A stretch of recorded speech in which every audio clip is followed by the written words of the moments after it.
Ngopi bersama Asep Tapib kembali lagi ya. Pemirsa, kita lanjutkan ya.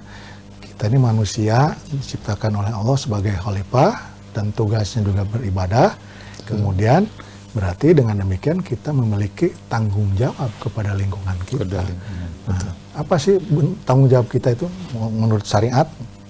Tanggung jawab kita kepada lingkungan. Tanggung jawab kepada lingkungan. Secara hukum pasti wajib, gitu wajib. Kan? Jangan sampai merusaknya, gitu. Ya.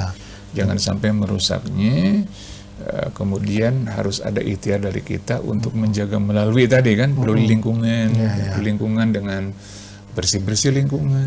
Jadi karena wajib, maka kalau tidak melaksanakan peduli lingkungan kita dosa ya. Dosa besar. Dan dosanya akan terasa juga langsung di dunia dirasa ya. Betul. Ketika kita tidak peduli tadi kan bencana-bencana bencana. Bahkan sampai disebutkan dalam Al-Qur'an kan, A'udzubillahi minasyaitonirrajim wattaqu fitnatal lati la tusibannal ladzina minkum khassah.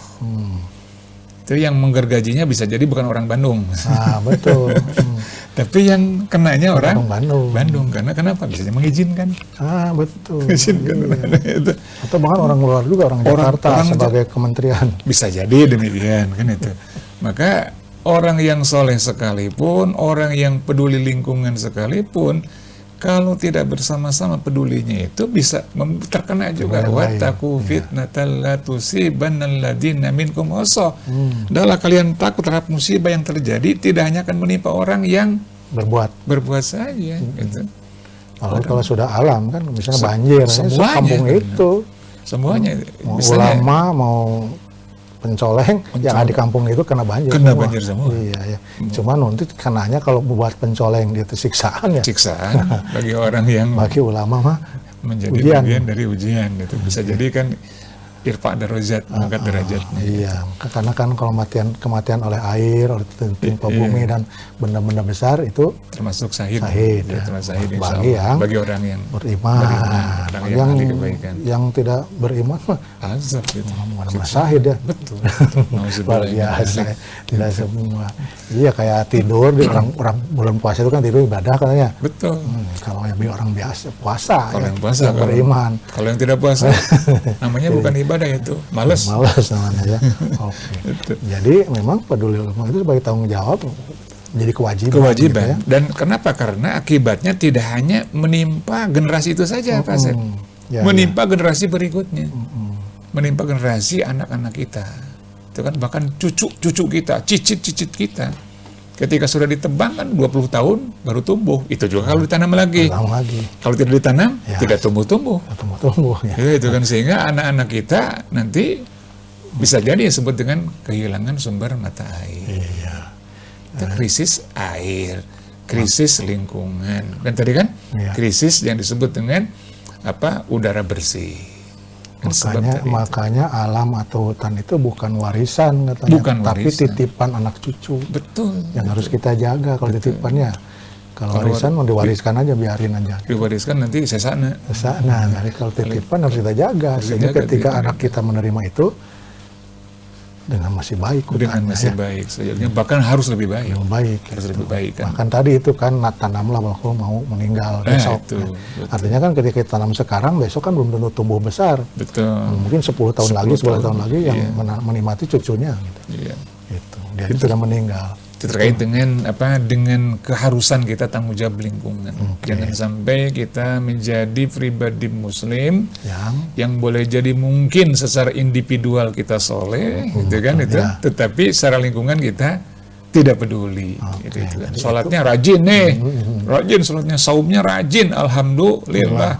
Tetapi ketika urusan peduli lingkungan, buang sampah sembarangan. Itu kan berarti ada ketika kita tidak peduli dan ada kerusakan, itu akibatnya bisa kena sosial, ekonomi mungkin ya? Kena juga kan. Jadi pasar kebanjiran. Kalau pasar kebanjiran gimana? Ada di sana yang jualan? Tidak ada, itu kan. Ketika kebanjiran pabrik, tidak ada aktivitas yang disebut dengan bekerja. Ketika orang sudah tidak bekerja, berarti tidak ada income. Itu kan mengganggu ekonomi. Ketika pasar kebanjiran, tidak ada aktivitas jual beli. Ketika tidak jual beli, itu kan berarti sudah otomatis ada orang yang ngirim barang ke pasar tidak jadi. Kenapa? banjir Pak pasarnya. Sehingga wortel pun jadi naik misalnya, padahal murah asalnya. Itu terkait dengan contohnya misalnya Pak. Sering kali kan begini, ketika membuat maksiat pada alam, contohnya aja yang perokok lah misalnya ya, uang puntungnya kan sembarangan aja tuh. Betul. Ya cuma kuntung kecil aja kan, udah sembarangan buang gitu kan. Iya. Karena mikirnya cuma kuntung Cuma satu. kuntung. Padahal Coba bisa, kalau berpikirnya yang merokoknya ada 1 juta orang. 1 juta orang, 1 juta Berarti puntung. 1 juta puntungnya. Satu batang rokok 1 puntung. Kalau dia merokok sehari berapa? 2 bungkus, 20 puntung. Kali itu 1 juta yang orang. 20 puntung aja bisa menutupi lubang kan, lubang air. Betul. Kecocokin. Itu terkait dengan apa? Keselamatan lingkungan penting. Ya. Sama misalnya yang buang bungkus makanan juga. Sama. Dan kadang-kadang di jalan itu keluar dari mobil-mobil mewah gitu ya. Lembarin gitu kan. Nah, bungkus plastik bekas permen misalnya lembarin. Ya kalau 1. Kalau 10.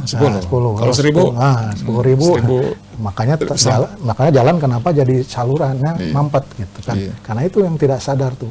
Ya. Datang hujan, banjir.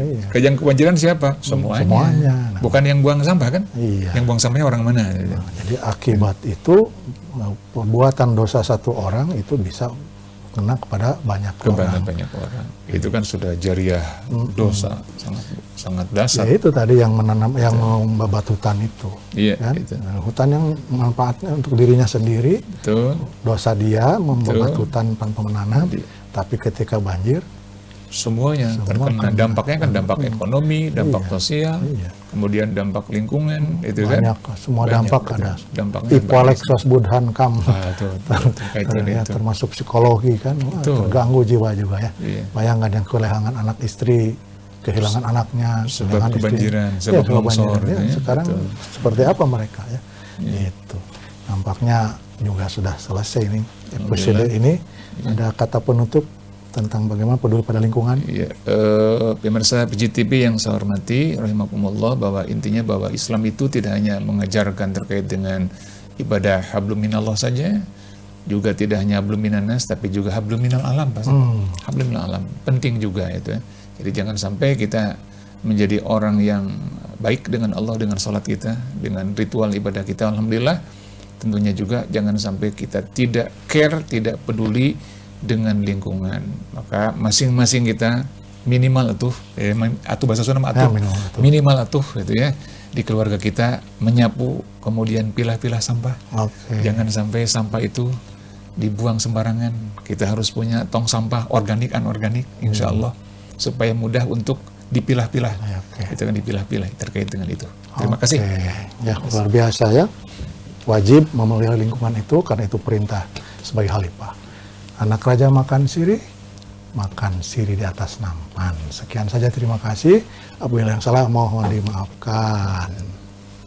Assalamualaikum warahmatullahi wabarakatuh. Waalaikumsalam warahmatullahi wabarakatuh.